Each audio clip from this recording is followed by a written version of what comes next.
እርሱ ለየካቲት በዛቲ ዕለት አይረፍም። ቅዱስ ኤፍሬም መታሰቢያው ነው። በረከቱ ጋራት። በዚችም ዕለት የጴጥሮስና የሶፊያ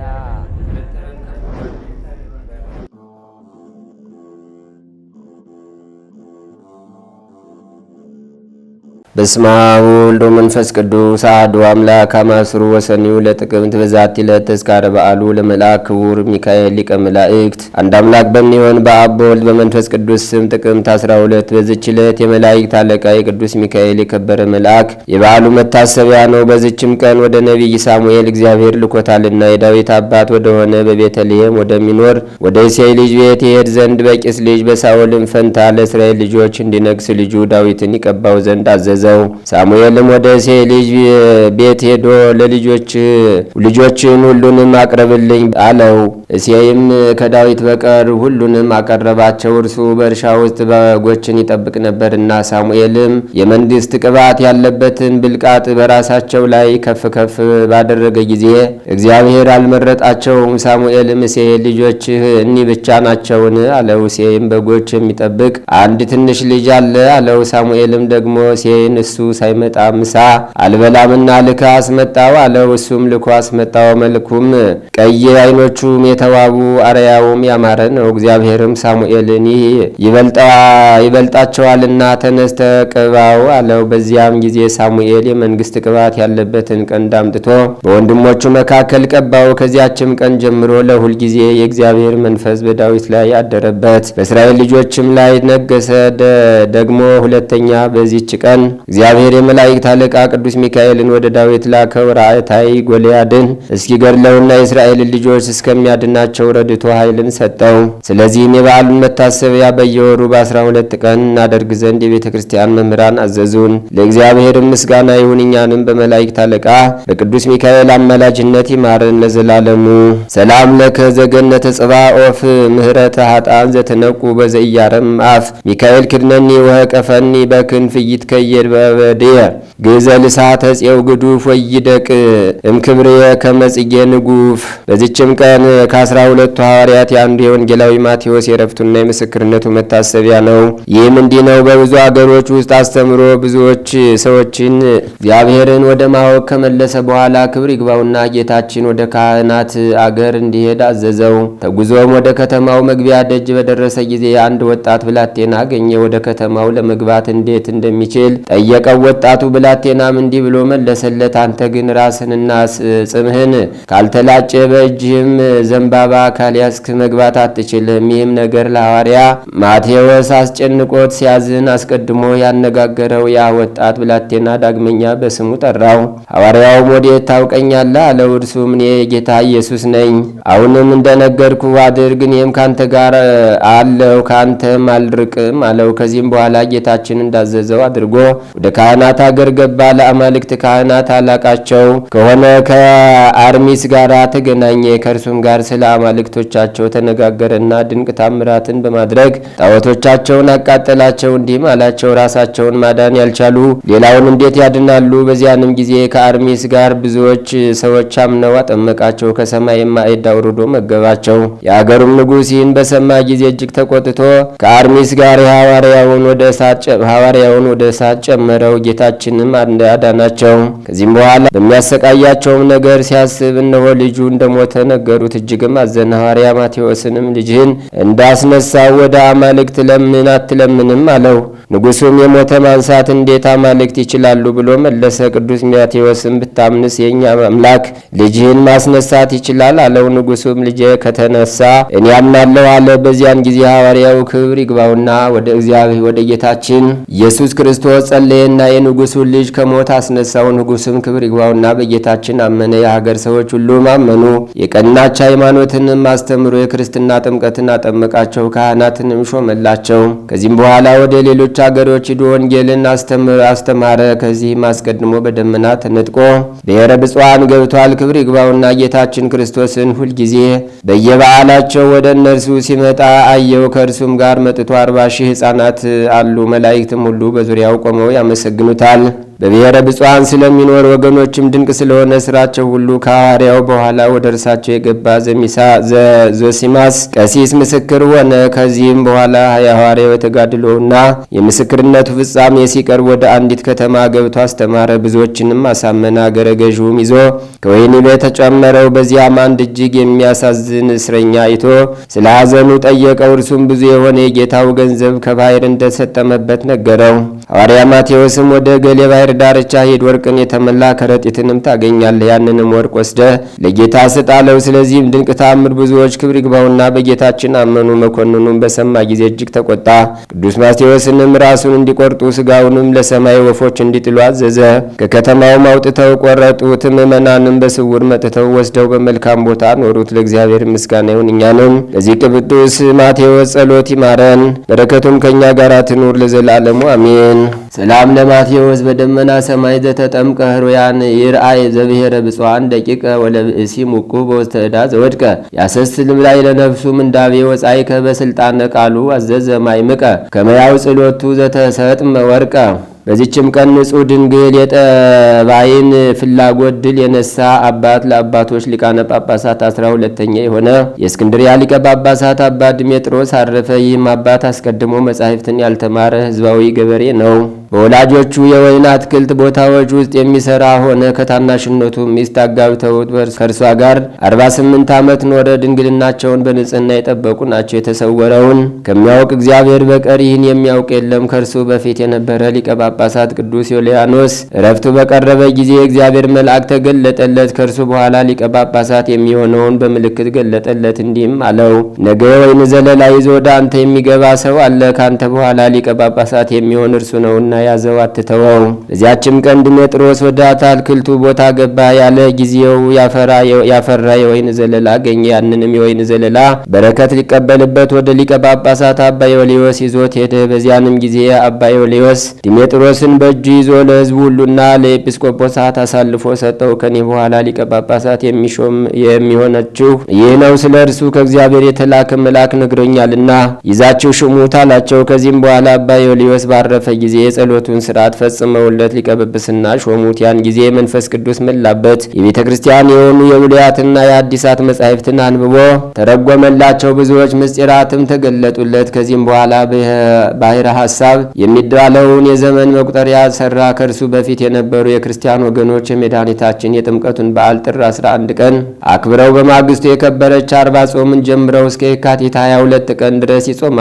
ከዚያም በኋላ መጋቢት 22 ቀን የሆሳዕና በዓል አክብረው በማግስቱ የሕማማትን ሰሞነ ጾም ጀምረው ይጾማሉ። ከሐዋርያትም ዘመን ጀምሮ እስከ እርሱ ዘመን እንዲህ እያደረጉ ኖሩ።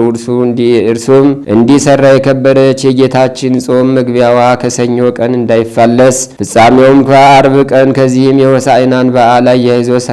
በሚቀጥለው ሰኞ ቀን የሕማማትን ጾም ተጀምሮ እንዲጾም የስቅለቱን በዓል ከአርብ ቀን እንዳይፋለስ የከበረች የትንሣኤውና የጰራቅሊጦስ በዓል ከእሁድ ቀን የዕርገቱን በዓል ከሐሙስ እንዳይፋለስ እንዲሁም አዘጋጅቶ ለኢየሩሳሌም ሀገር፣ ለሮሜ ሀገር፣ ለኤፌሶንና ለአንጾኪያ ሀገር ሊቃነ ጳጳሳት ለእያንዳንዳቸው ላከላቸው። እነርሱም በደስታ ተቀብለው ሰሩበት። እስከዚችም ቀን ጸንቶ ኖረ። በቁርባን ቅዳሴ ጊዜም ዘወትር ክብር ይግባውና ጌታችን ኢየሱስ ክርስቶስን የሚያየው ሆነ። የሕዝቡ ኃጢአታቸውን በፊቱ ግልጥ ሆነ። ስለዚህም የማይገባቸውን ሥጋውንና ደሙን ከመቀበል ይመልሳቸዋል። እንዲህም ይላቸዋል፣ ሂዱ ንስሐ ግቡ፣ ከዚያም በኋላ መጥታችሁ ሥጋውንና ደሙን ተቀበሉ። ስለዚህም ነገር ብዙ ሕዝቦች ኃጢአት ከመስራት የሚጠበቁ ሆኑ። ልባቸው ወደነደነ፣ ሌሎች ግን ጠሉት። እርስ በርሳቸውም እንዲህ ተባባሉ፣ ይህ ሰው ሚስት አግብቶ ሚስቱም ከእርሱ ጋር ትኖራለች ሳይገባው በወንጌላዊ ማርቆስ ወንበር ተቀመጠ። ከንጹሕ ከድንግል በቀር አይሾምበትም ነበርና እኛንም ኃጢአተኞች ናችሁ ብሎ ይገስጸናል። በአንዲት ሌሊትም ከእግዚአብሔር የታዘዘ መልአክ ወደ እርሱ መጥቶ ድሜጥሮስ ሆይ ራስን ብቻ ማዳንህን አትሻ፣ ወገኖችም ይጠፉ ዘንድ አትተወው። ነፍሱን ስለ መንጋዎቹ አሳልፎ ለሞት የሚሰጥ እርሱ ቸር ጠባቂ እንደሆነ ጌታችን በቅዱስ ወንጌል የተናገረውን አስብ አለው። ድሜጥሮስም መልአኩን ጌታዬ የምትለኝ ምንድን ነው አለው። መልአኩም በአንተና በሚስት መካከል ተሰውሮ ያለውን ምስጢር ለወገኖች ግለጽ ብሎ መለሰለት። ከዚህም በኋላ ሕዝቡን አሳሰባቸው። ሊቀ ዲያቆኑንም ወጥተው ወደ ቤታቸው እንዳይገቡ ሕዝቡን ንገራቸው አለው። ራሱም ቅዳሴውን ቀደሰ። ሁለተኛም እንጨቶችን ሰብስበው እሳትን እንዲያነዙ አዘዛቸው። እንዳዘዛቸውም አደረጉ። በዚያን ጊዜ ይህ አባት ተነስቶ ከሚነደው እሳት መካከል ገብቶ ለረጅም ጊዜ ቆሞ ጸለየ። ከእሳቱም ፍም አንስቶ በሚከናነብበት ቀጸላ አደረገ። ሚስቱንም ጠርቶ መጎናጸፊያሽን ዘርጊ አላት። በዚያም የእሳቱን ፍም ጨመረ። በእሳቱም መካከል በአንድነት እየጸለዩ የቆሙ ሕዝቡም እጅግ ያደንቁ ነበር። ከዚህም በኋላ ካህናቱና ሕዝቡ እንዲህ ብለው ለመኑት። አባታችን ወይ ይህ የሰራኸው ስራ ታስረዳን ዘንድ ከቅድስና እንሻለን። እርሱም ይህን ስራ የሰራሁት ከንቱ ውዳሴን ሽቻ አይደለም፣ እናንተ እኔን አምታችሁ ስለ እኔ እንዳትጎዱ እንድትድኑ ከዚች ሴት ጋር በመካከላችን ተሰውሮ ያለውን ምስጢር እገልጽላችሁ ዘንድ የእግዚአብሔር መልአክ ስላዘዘኝ ነው እንጂ አላቸው። እርሷ የአባቴ የወንድሙ ልጅ ናትና በሕፃንነቷም አባቷ ሞተ። በአባቴም ቤት ከእኔ ጋር አደገች። አካለ መጠንም ባደረስን ጊዜ አባቴ እርሷን አጋባኝ።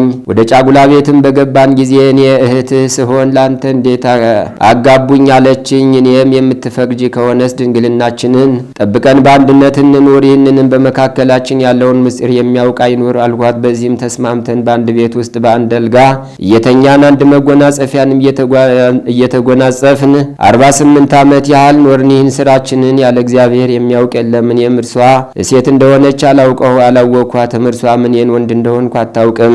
በሌሊቱም ሁሉ በግብር አምሳል ወደ ምኝታችን በንስር አምሳል ወደ ምኝታችን እየገባ ክንፎቹን አልብሶን ያድራል፣ ሲነጋም ከኛ ይሰወራል አላቸው። ከዚያንም ጊዜ በደላቸውን ይቅር ይላቸው ዘንድ ከእግሩ ስር ወድቀው ለመኑት። እርሱም ይቅር አላቸውና አጽናናቸውም። ይህንንም ድንቅ ስራ ያዩ ሁሉ ምስጉን እግዚአብሔርን አመሰገኑት። በዚህ አባት ዘመንም ስማቸው ቀሌምንጦስ፣ አርጌንስ የሚባሉ ሌሎችም መናፍቃን ሰዎች ተነስተው ታዩ።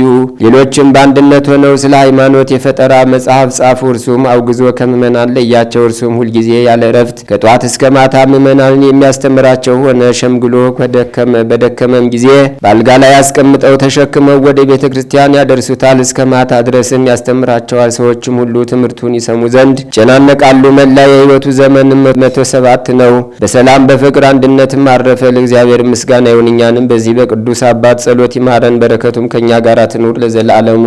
ሰላም ለድሜጥሮስ ሀጋጌ አጽዋም እምስቴ ወሰራየ መብል ጰንጠቆስጤ አመ ኢኮነ ላዕሌሁ መንፈስ ቅዱስ ከሳቴ ፎይት ከወሰት ወይትረከብ በአይቴ ሐሳበ ዘመን ዘስሙ አበቅቴ። በዚችም ቀን የጻድቃን የጴጥሮስና የተወራራሽ የጳውሎስ የዲዮናስዮስ የያዕቆብ የአቡ ጥፋ የቴዎድሮስና የሚናስ መታሰቢያቸው ነው። እግዚአብሔርም በጸሎታቸው ይማረን፣ በረከታቸውም ትድረሰን ለዘላለሙ። ሰላም ለጳውሎስ ተዋራሴ ቅዱስ ስሙ በልሳነ እፍረት ጳውሎስ ዘቀዲሙ በእንተ ፍቅሩ ለክርስቶስ ፈቂዶ ይጻሙ አመታት 50 እስከ ይትፈጸሙ አጋሪሁ ከዋዋት ለጸሎት ቆሙ። አንድ አምላክ በሚሆን በአብ በወልድ በመንፈስ ቅዱስም ጥቅምት 13 በዚች ቀን ቀሲስ አብጥልማኮስና ወንድሞቹ በሰማዕትነት አረፉ። በዚችም ቀን ደግሞ የመነኮስ ዘካርያስ የዕረፍቱ መታሰቢያ ሆነ። በዚችም ቀን አውሲኪዮስ የዮሐንስ አፈወርቅ የታወድራስ የአብላስ የወንድሞቹ የናውላዎስና የአቤላ መታሰቢያቸው ነው። በረከታቸውም ከኛ ጋር ትኑር ለዘላለሙ። አቅረብኩ ማይሌታ ዘኪርያ ይላፈምን ለተጸምዱ ከዘልፈ ለላ አነብቶ ከዘንዴቴ መጽሐፈ እንተረሰይ ከግዚኦ ጸዲቀ መበለት ውቁፈ ለአቡኡ ብኡላን ዘተርፈ ነቢያት ቅዱሳን ወሐዋርያት ሰባኪያን ሰማዕታት ጻድቃን ወመላእክት ትጉሃን ደናግል አድኅዩ መነኮሳት ሄራን ባርኩ ጉባኤ ዛቲ መካን እስከ አረጋዊ ሊቆን ወስጻል ለዘ ጸሐፎ በክርታስ ወለዛ ጻፎን ዘይደርስ ወለዛ አንበቦ ወለዘ ተርጎሞ በልሳን አዲስ ወለዘ ሰማ ቃሎ በዝነ መንፈስ በጸሎተሙ ማርያም አራቂተ ኩሉም ባይስ ውረ መሐረነ ኢየሱስ ክርስቶስ።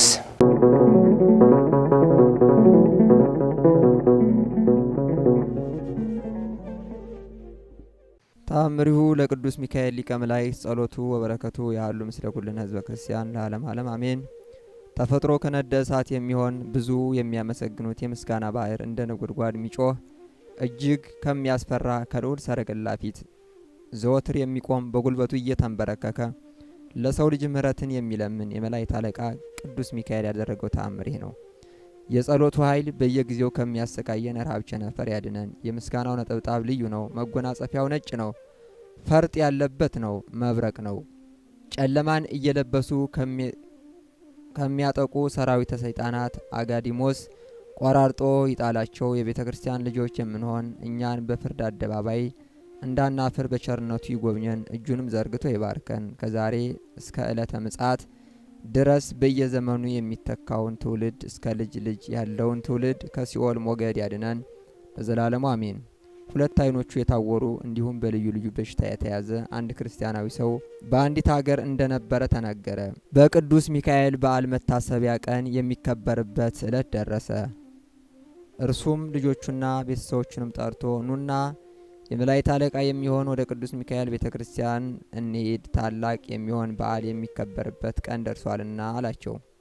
እንዲሁም በኢየሩሳሌም ሰማያዊት ከቅዱሳን ጋር ተገናኝተን በፍጹም ደስታ እንጫወት ዘንድ ከሙሽራው ሰርግ ተገኝተን ከማዕዱ በልተን ጠጥተን እንረካ ዘንድ ስጋውን ደሙን ተቀብለን ልጅነትን እናገኝ ዘንድ እስከ ዘላለሙ በእውነት ያለ ሐሰት አላቸው። በዚያን ጊዜ ያ ሁለት ዓይኑ የታወረው ሰው ወደ ቅዱስ ሚካኤል ቤተ ክርስቲያን እየመሩ ይዘውት ከሄዱ በኋላ በዚያኑ ቀን ሌሊት በቅዱስ ሚካኤል ስዕል ፊት ሲጸልይ አደረ። ከዚያም የጌታችን የኢየሱስ ክርስቶስ ወንጌለ መንግስት በሚነበብበት ሰዓት ተነሳና እጁን በመዘርጋት ቆሞ በታላቅ ልቅሶና ጩኸት እንባውን እያፈሰሰ እንዲህ እያለ ወደ እግዚአብሔር ይጸልይ ጀመር። የመላእክት አለቃ ጌታ ኢየሱስ ክርስቶስ ሆይ ስለ ሰው ልጅ ይቅርታ በእግዚአብሔር ዘንድ የምትለምን አንተ ነህ። አሁንም እግዚአብሔር የዓይኔን ብርሃን እንዲሰጠኝ ወደ ፈጣሪ ትጸልይልኝ ዘንድ ወደ አንተ ማጸናለሁ። እርሱ ሁሉን ማድረግ ይቻለዋልና። ቀድሞም የሰውን ሥጋ በመልበስ በምድር ላይ ሲመላለስ ድንቅ ድንቅ ተአምራትን አድርጎ ድውያንን ፈውሷል፣ ሙታንን አስነስቷል፣ የዕውራንን ዓይን አብርቷል። ከእናቱ ማኅፀን ያለ ዓይን ተፈጥሮ የተወለደውን ዓይን ተፈጥሮ በብርሃን ሰጥቶታል። አሁንም የአንተ ፈቃድ ሆኖ እግዚአብሔር አምላክ ብለምነው ከዚህ ደዌ እንደሚያድነኝና ለዓይኔም ብርሃን እንደሚሰጠኝ አምናለሁ። ደግሞም ከዚህ ደዌ ብፈወስ በየወሩ በ12 ቀን በዓልህን እንዳላከብር መታሰቢያን እንዳላደርግ ከዚህ ዓለም በሞት እስከለይበት ድረስ የቤተ ክርስቲያን አገልጋይ እንደምሆን ቃል እገባልሃለሁ እያለ ተማጸነ። ይህንንም ከተናገረ በኋላ እንቅልፍ አለውና በዚያው በቅዱስ ሚካኤል ቤተ ክርስቲያን ውስጥ ቆሞ በሚጸልይበት ቦታ ተኛ። መንፈቀ ሌሊት በሆነ ጊዜ ቅዱስ ሚካኤል ብርሃን ለብሶ ብርሃን ተጎናጽፎ እንደ እሳት ነበልባል እያበራ ወደ እርሱ በመጣ ጊዜ ቤተ ክርስቲያኒቱ በብርሃን ተመላች። በስተግርጌውም ቆሞ ያ ሰው ቀስቅሶ ከእንቅልፉ አነቃው። ከዚያም መልአኩ ቅዱስ ሚካኤል እነሆ እግዚአብሔር ከደዌ ፈጽሞ አድኖሃል፣ ዓይንህንም አብርቶልሃል። ነገር ግን የተሳልከውን ብጽዓት ያደረግከውን አትርሳ ሲል አስጠነቀቀው። ይህንንም ብሎት በእጁ ዳሶት የእንጨት ቅርፊት የሚመስል ከዓይኑ ላይ እንደወደቀ። ቀትርም በሆነ ጊዜ ዓይኖቹ ተገልጠው እንደ ቀድሞ ብርሃንን አየ። በታላቅ ደስታ ፍስሐ እግዚአብሔርንም አመሰገነ። በቤተ ክርስቲያኒቱም የተሰበሰቡ ሰዎች ሁሉ ይህንን ተአምራት ባዩ ጊዜ የመላእክት አለቃ ቅዱስ ሚካኤል በሚሆን በቅዱስ ሚካኤል ጸሎት ኃይል እየተደነቁ ለዘላለሙ ምስጉን የሚሆን እግዚአብሔርን በፍጹም አመሰገኑት። ያ ከደዌው የተፈወሰው ሰው የመላእክት አለቃ በሚሆን በቅዱስ ሚካኤል አማላጅነት በሰላም አርፎ መንግሥተ ሰማያት እስከገባ ድረስ ባለ ዘመኑ ሁሉ የቅዱስ ሚካኤልን ቤተ ክርስቲያን ሲያገለግል ኖረ። የክርስቲያን ወገኖች የሆንን እኛንም ከሰይጣን ተቃውሞ ያድነን ይጠብቀን። የመልአኩ የቅዱስ ሚካኤል አማላጅነትና በረከት አይለየን ለዘላለሙ አሜን። አንዳንድ ጊዜ ደግሞ በፖለቲካ ሲቃኙ ንጹሐንን ቢሆን የሚቀጡ፣ የሚያስሩ፣ የሚያሰቃዩ አሉ። የዜግነት ግዴታችን እንወጣለን። ልክ እንደዚህ ሁሉ የክርስቲያናዊ ግዴታችንና ተልዕኳችን እንወጣለን። በዚህ ሀገር ላይ ዘረኝነት አለ። በዚህ ሀገር ላይ ሌብነት አለ። በዚህ ሀገር ላይ ጭካኔ አለ። በዚህ ሀገር ላይ ሐዘኔታ የለም። በዚህ ሀገር ላይ የተበደለች ሴት መንገድ ላይ ወድቃ ታለቅሳለች። በዚህ ሀገር ላይ ሽማግሌ የሚያዋጡ ተስፋ ቆርጧል። አመፀኛ አይጠብቅም መልአክ፣ ሌባ አይጠብቅም። እንግዲህ እግዚአብሔር ንጉሥ ነው። እግዚአብሔር ንጉሥ ነው፣ ገዢ ነው። ንጉሥ ደግሞ ያለ ሀገር አይሆንም። የእግዚአብሔር መንግስት የምትባለው ይቺ ቤተክርስቲያን ናት። እግዚአብሔር ንጉሥ ስለሆነ ንጉሥ ደግሞ ሰራዊት አለው። ንጉሥ ምን አለው? ሰራዊት አለው።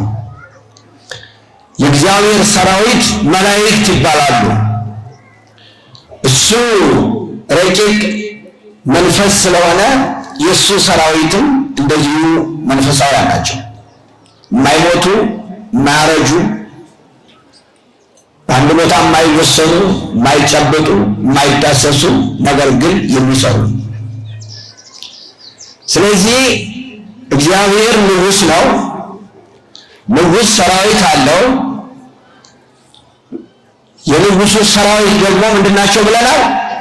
መላእክት ናቸው። ሁላችሁም አልገባችሁም? ሀሳቡ የንጉሡ ሰራዊት ምንድናቸው? መላእክት ናቸው። አሁን ደግሞ እግዚአብሔር ንጉሥ ነው፣ ሰራዊት አለው። ሰራዊትና ንጉሥ የሆነ እና ሰራዊት ካለው ደግሞ እግዚአብሔር ምን አለው? ዜጋ አለው። እየሰማችሁ ነው? እግዚአብሔር ምን አለው? ዜግነት አለው። እኛ ሁላችን ከመንፈስ የተወለደ መንፈስ ነው፣ ከስጋ የተወለደ ስጋ ነው ተብሎ እንደተጻፈ ከእግዚአብሔር የተወለድን ነን፣ የእግዚአብሔር ልጆች ነን። ስንወለድ ወዲያውኑ ዜግነት አለን። ኢትዮጵያ የተወለደ ሰው አቤት ኢትዮጵያ የተወለደ ሰው ራይቱ ወዲያው እንደተወለደ ኢትዮጵያዊ ነው። አሜሪካ የተወለደ ሰው አሜሪካዊ ነው። አንዳንድ ሰዎች ልጆቻቸውን አሜሪካዊ ለማድረግ የጸነሱ ሚስቶቻቸውን የጸነሱ ሴቶች ሄደው አሜሪካ ይወልዳሉ። አሜሪካ የተወለደ ሁሉ አሜሪካዊ ነው ስለሚባል ማለት ነው። ስለዚህ ከእግዚአብሔር የተወለደ ሁሉ የእግዚአብሔር ዜጋ ነው። ዜግነታችን በመንግሥተ ሰማያት ተጽፏል።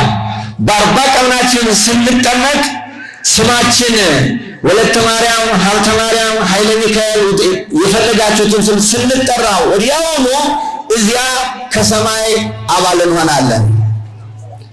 የሰማችሁኝ ነው? ይህ ነገር ያስደስታል። እግዚአብሔር እናመሰግናለን። ተው ዝም ብላችሁ ስሙ ነው ያልኩት። ያስደስታችሁም ስሙ ለጊዜው። ነገሩ ቢያስደስታችሁም ተቀበሉት በውስጣችሁ። ስለዚህ አሁን ራሳችሁን የማን ዜጋ አድርጋችኋል? ሁላችሁም የመንግሥተ ሰማያት ዜጋ አድርገናል። ዜጎች ነን። ዜጎች ከሆነ ደግሞ ወራሾች ነን። ከተወለድን ደግሞ ወራሾች ነን። የእግዚአብሔር ልጆች ነን። ይህን ያህል መብት አለን። እግዚአብሔር ደግሞ ልጆቹን ሰራዊት መድቧል። ስለዚህ ሰራዊቱ ሶስት ተልእኮ ነው ያላቸው። ልክ በዚህ ሀገር በዓለም ላይ እንዳለው መንግስት ማለት ነው። በዓለም ላይ ያሉ መንግስታት ሰራዊት አላቸው። ሰራዊታቸው ለሶስት አገልግሎት ነው የሚያገለግለው። የመጀመሪያው አመፀኛን ለመቅጣት፣ አመፀኛን ይቀጣል። የሰማችሁ ነው? አመፀኛን ይቀጣል። ለዚህ ነው ሰራዊት መከላከያ ነው አይደል የምንለው?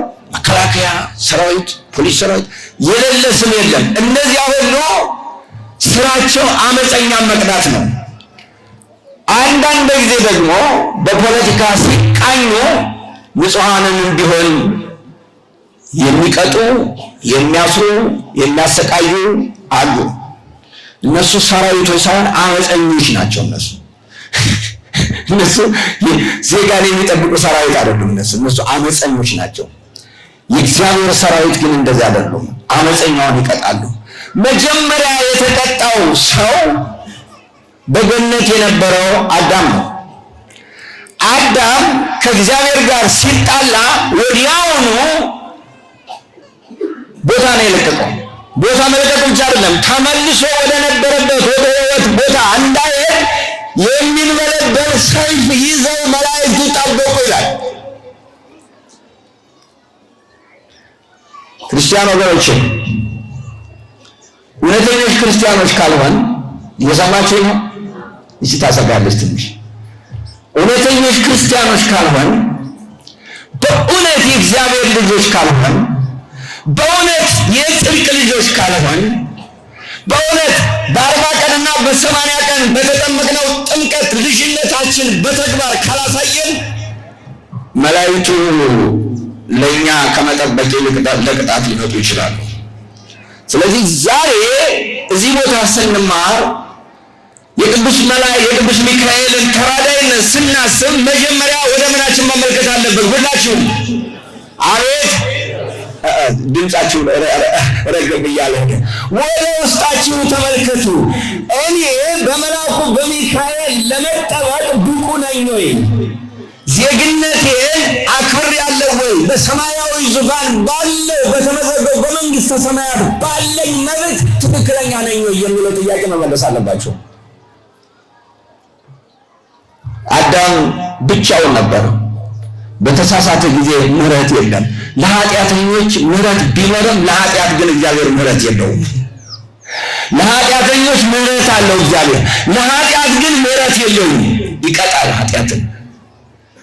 ለዚህ አዳምን አስወጣው።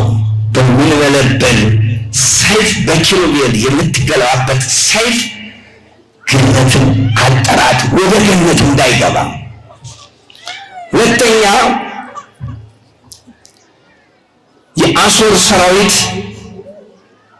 በአሦር ሰራዊት ላይ የተላከ ጠባቂ ሰራዊት አለ። የእግዚአብሔር ሕዝብ በአንድ ወቅት ጭንቅ ውስጥ ገባ፣ ደከመ። ንጉሡ በእግዚአብሔር ፊት ልቡን አፈሰሰ። የእግዚአብሔር ዜጋ መሆናቸውን እኛ እስራኤላውያን በአንድ ልብ ሆነው በእግዚአብሔር ፊት ቀረቡ። ወዲያውኑ ከሰማይ ሰራዊት ተላከ። የእግዚአብሔር መልአክ መጣ፣ በአሦራውያን ሰፈር መጥቶ 85,000 ገደለ። ማለዳም በተነሱ ጊዜ እነሆ ሁሉም በጎች ነበሩ። ይቀጣል፣ አመፀኛን ይቀጣል። አመፀኛን ሲቀጣ ትሁትን፣ ዝቅተኛን፣ የተዋረደውን በመደገፍ ነው። አመፀኛ የሚቀጣበት ምክንያት ከአመፁ ስለማይመለስ ነው። እግዚአብሔር የመቅጣት ወልፍ የለበትም። ከአመፁ ለማይመለስ ያው ራሱ አመፁ ያስቀጣዋል። ዛሬ እዚህ ያለን ሁላችን ውስጣችንን መርምር። የማን ዜጎች ነን ያልነው? ሁላችሁም አቤት። አዎ የእግዚአብሔር ልጆች ነን፣ ተወልደናል። ከተወለድን ደግሞ ዜጋ ነን። ዜግነታችን ማክበር አለብን። መቼም በዚህ ምድር ስንኖር የዜግነት ግዴታዎች አሉብን። ታክስ እንከፍላለን፣ ስራ እንሰራለን። ጠቃላይ የዜግነት ግዴታ አለ። እኔ አሜሪካ ነው ብዙ ጊዜ የኖርኩት። አሜሪካ በጣም ከፍተኛ ነገሩ ታክስ መስረቅ ነው። ታክስ የሰረቀ ሰው ፕሬዝደንት እንኳን ቢሆን አይለቀቅም ካላጭበረበረ በቀር።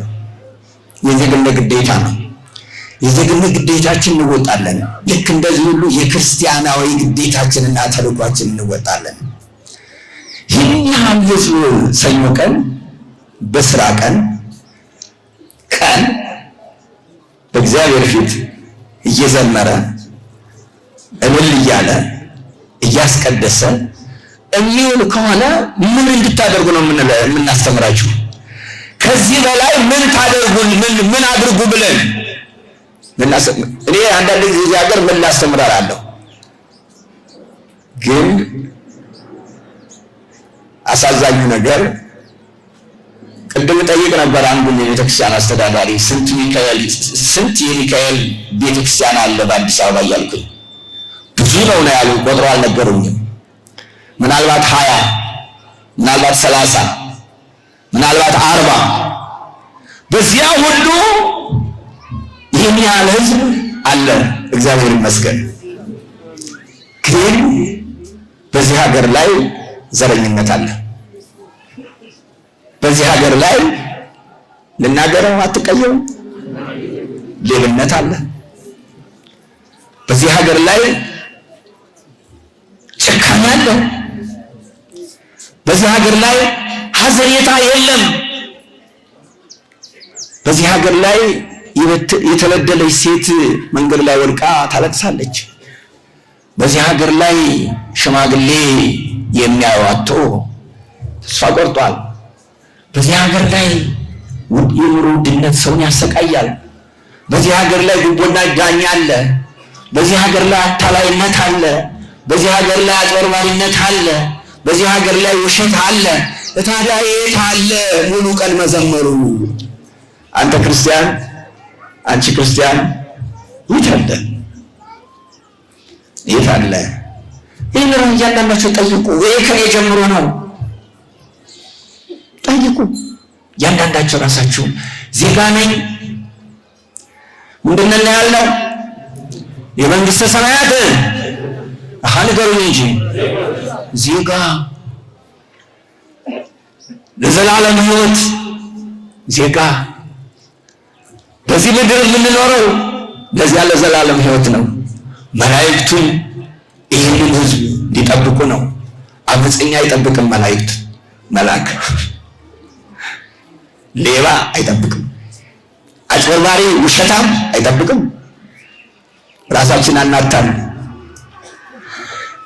መቼ ቤተክርስቲያናችን አስብ ነበር። ዛሬ ቁጭ ብዬ ማነበው መጽሐፍ ነበረኝና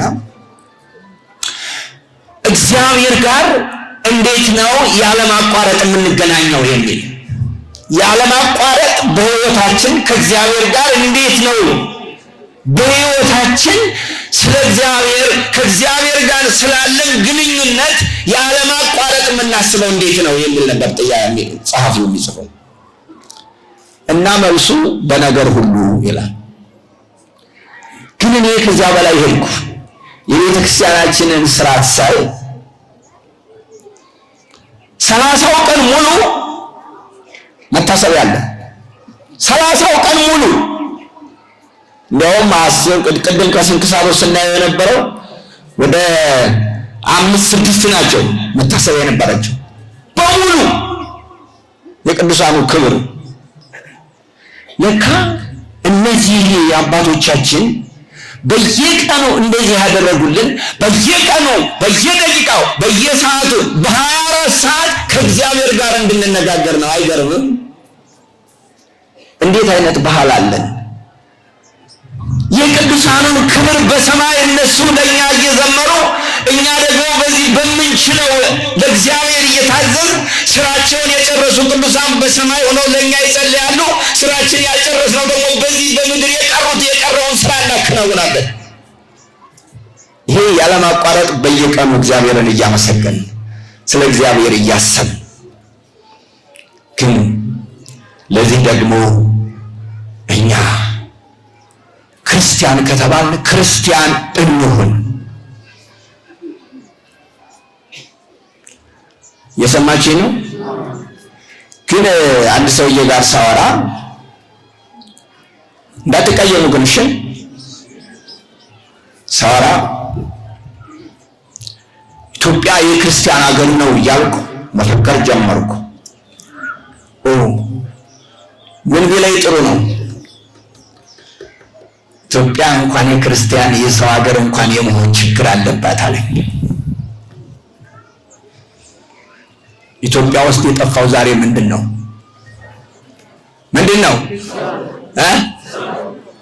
ጎበዞች ናቸው። እዚህ ላይ ስልል በሉ ገብቷቸዋል። ግን እልልታ አይደለም፣ አልቅሱ። ሰውነት ነው የጠፋው በኢትዮጵያ ውስጥ። ሰውነት ጠፍቶ ቋንቋ ተመረጠ። ሰውነት ጠፍቶ ተመረጠ። ሰውነት ጠፍቶ ሌላ ነገር ተመረጠ። ለሰው ዋጋ ጠፋ እዚህ ምድር ላይ። አያሳዝንም? አያስለቅስም? ልብን አይሰብርም? ኢትዮጵያ ውስጥ ኢትዮጵያ ላይ እንደዚህ መስማት፣ እንደዚህ መረዳት፣ ይሄ ሁሉ ክርስቲያን ባለበት፣ ይሄ ሁሉ ክርስቲያን ቆሞ በሚዘምርበት ሀገር ላይ ይሄ ሁሉ ከምሽቱ 1 ሰዓት ጀምሮ እስከ ቀኑ 6 ሰዓት ነው። አሁን 5 ሰዓት 1 ሰዓት ጀምሮ 5 ሰዓት 6 ሰዓት ቆሙ እነዚህ ምሁራን። እስቲ ንገሩኝ 6 ሰዓት ቆመው ዘመሩ። 17 ሰዓት ያለማቋረጥ የሚዘመርበት ሀገር ላይ ሰውነት ጠፋ ሲባል አሳዝነን መናገር ያቅተኛል። እስቲ ዛሬ ወደ ውስጣችሁ ስሙ፣ ወደ ውስጣችሁ ተመልከቱ።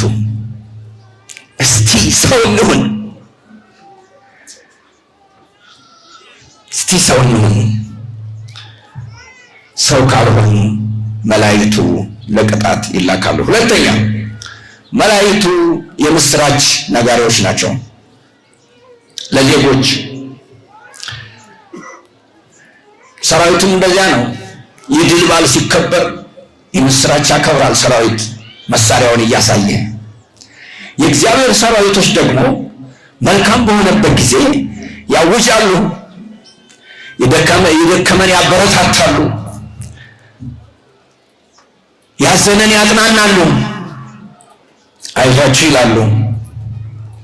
በልደቱ በበረት ተገኝተው የምስራች አወጁ። በትንሣኤው መቃብር ቦታ ተገኝተው አይዟችሁ አትፍሩ ብለው የምስራች አወጁ።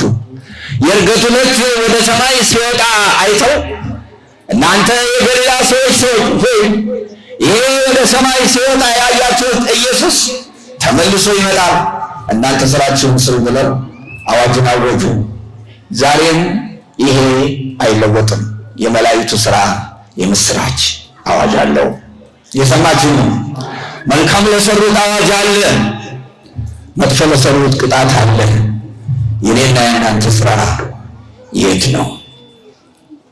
ሶስተኛ ለእርዳታ፣ ለማረጋጋት፣ ለማጽናናት፣ የደከሙትን ለማንሳት ይላካሉ።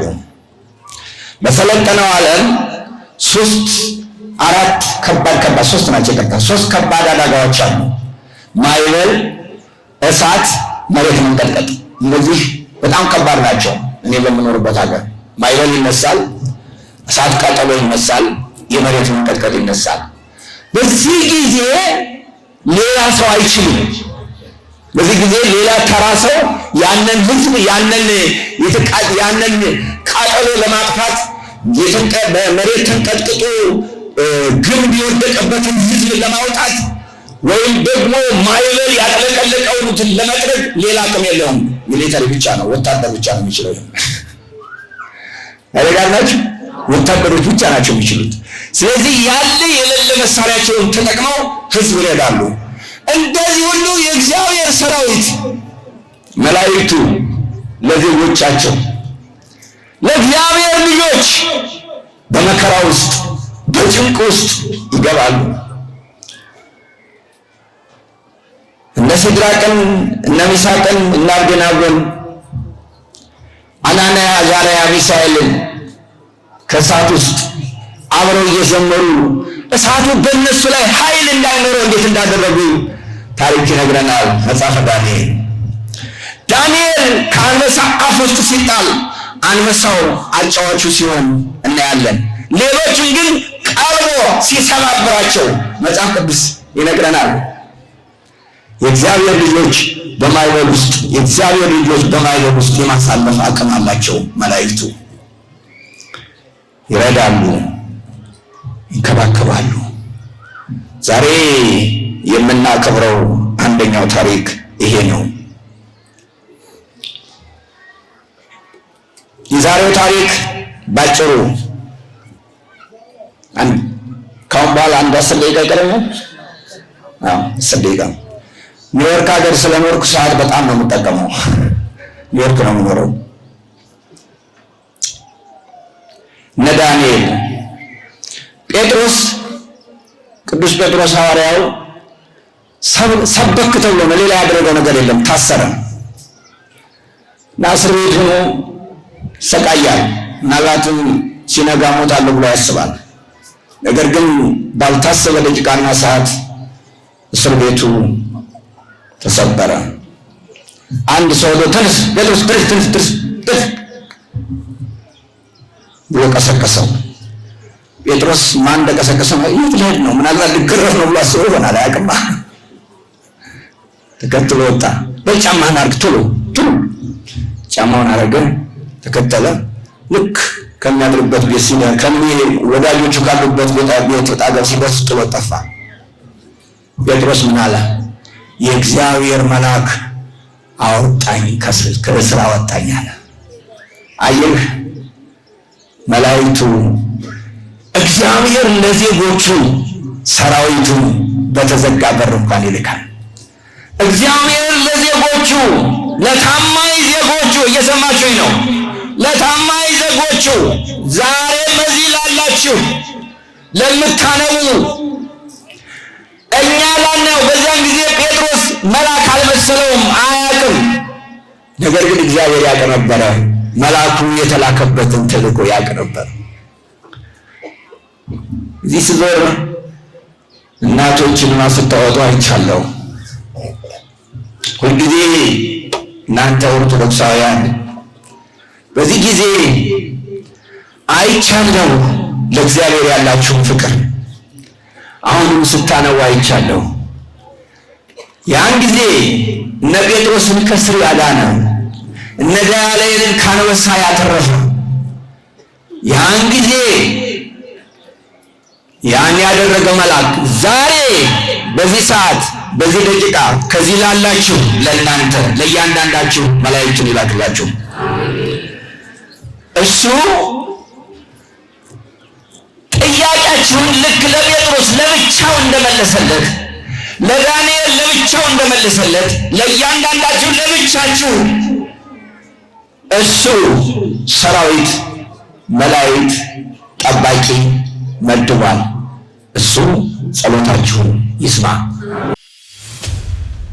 ከቅዱሳን ረድኤት በረከት ያሳትፈን። የአባቶቻችን የቅዱሳን በረከታቸው ትርዳን፣ ትጠብቀን።